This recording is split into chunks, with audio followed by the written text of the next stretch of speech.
அது மார்ச் 31, 2025. வழக்கம் போல தனது சிகிச்சை மையத்திற்கு சென்ற நியூட்ரிஷனிஸ்ட் ராஜேந்திரன் சிகிச்சைக்கு யாரும் வராத நிலையில் மையத்தை திறந்து வைத்துவிட்டு உள்ளே இளைப்பாறிக் கொண்டிருந்துள்ளார். அப்போது தடாலடியாக கடைக்குள் புகுந்த கும்பல் ஒன்று அவரை சரம் வாரியாக வெட்டிச் சாய்த்துவிட்டு அவர் உயிரிழந்து விட்டதை உறுதிப்படுத்திய கையோடு அங்கிருந்து தப்பிச் சென்றுள்ளது. சில மணி நேரங்கள் கழித்து சிகிச்சை எடுத்துக் கொள்ள வந்தவர்கள் ராஜேந்திரன் ரத்த வெள்ளத்தில் கிடப்பதைக் கண்டு அதிர்ச்சியடைந்து உடனடியாக காவல்துறைக்கு தகவல் கொடுத்துள்ளனர். சம்பவ இடத்திற்கு வந்த காவல்துறையினர் உடலை கைப்பற்றி பிரேத பரிசோதனைக்கு அனுப்பி வைத்துவிட்டு தங்களது விசாரணையை தொடங்கியுள்ளனர். அதில்தான் மனைவியும் பிள்ளையுமே குற்றவாளிகள் என தெரியவந்துள்ளது. மனைவியும் பிள்ளையுமே கணவனின் உயிருக்கு எமனாக மாற காரணம் என்ன பார்க்கலாம். சேலம் மாவட்டம் சங்ககிரி அருகே உள்ள பக்காளியூர் பகுதியைச் சேர்ந்தவர்தான் ராஜேந்திரன்.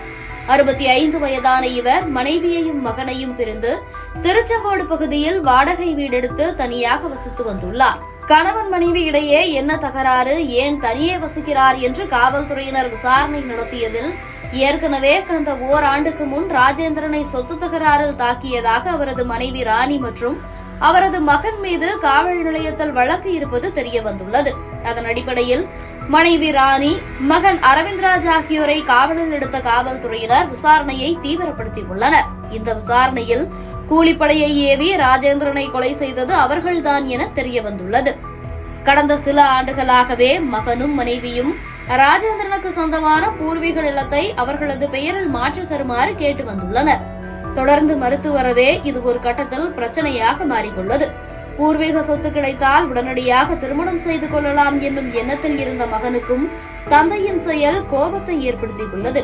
பூர்வீக நிலத்தை தராமலும் மகனின் திருமணத்திற்கு தடையாகவும் இருந்ததால் கணவர் ராஜேந்திரன் உயிருடன் இருக்கும் வரை சொத்தும் கிடைக்காது, மகனுக்கு திருமணமும் நடக்காது என்று கருதிய ராணி கணவனை தீர்த்து கட்ட முடிவு செய்துள்ளார். இதன்படி ராணியும் அவரது மகனும் பேசி முடிவு செய்து கூலிப்படையை ஏவி கொலை செய்துள்ளனர்.